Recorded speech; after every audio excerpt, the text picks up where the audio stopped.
Saunders, how can I help you?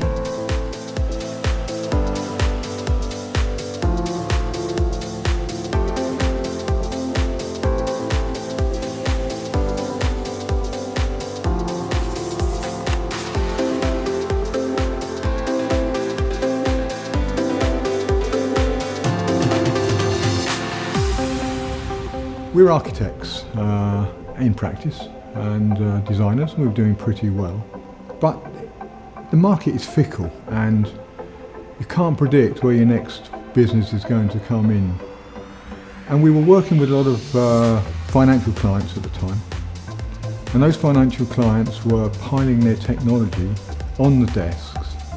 And we looked at this after our interior design was done and thought, the requirements of the human being and the technology were in big conflict. It really started when I was working in Milan with Olivetti, and there we undertook a study to watch people work for about a month. So we set about trying to solve that issue at that time and at least produce a set of diagrams that showed what space was needed. Martin Colebrook and I were out windsurfing, and I noticed that my mast, which maybe a quarter of a tonne of load on the mast foot, was supported on a rubber ring. And this rubber ring was both flexible and dealt properly, enormously strong. So we developed a very simple mechanism where an O-ring supported the weight, easily adjustable and very, very strong and dirt cheap.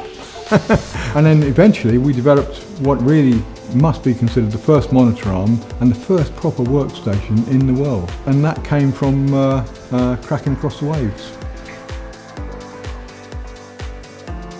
It's quite unique, and I believe where we kind of come from is that we design products from scratch. So we do iterative process, so what you see here is the studio, but downstairs is the workshop where we've got some dedicated workshop technicians that make plenty of prototypes, and it's all about honing the design to make it robust and add innovation and ensure that there's longevity within the product as well. CBS's future from a design perspective, I think it's quite exciting. Looking forward, we need to look at how people are interacting with technology. I think Qubit is a good example of us pushing into new areas. We don't have any previous experience of that, but we kind of certainly punch above our weight and push forward into new areas. CBS is a very creative and dynamic culture. We're very design focused, but we also really like to have fun. Founding director Martin Colebrook always said about CBS that it should be a nice company to work with, but also for. And I've always been clear that we need to maintain that as part of our core values.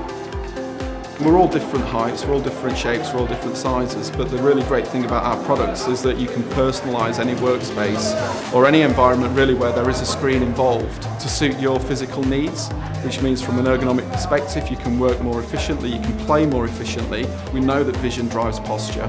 You need to move constantly through the day, otherwise you're going to find yourself in one static position and that's going to make you uncomfortable. It's going to create sort of MSDs and neck injuries and shoulder injuries. So what we do is we give you the opportunity to prevent that by having a fully adjustable workspace or play space.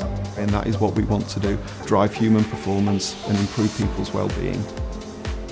For me, the success of CBS is definitely twofold. It's the people and it's the products. We currently have what I consider to be the best monitor arm in the world, and selling 10,000 a week, I don't think the numbers can possibly lie. Current financial performance of CBS has been quite extraordinary. Our financial year ended 31st of May and the total sales of CBS globally were $54 million. But you don't get to that position without the commitment of people. It is the value that you put on those people, treating them as individuals, mutual respect, all the things that CBS stands for. That's what really gets you a successful business.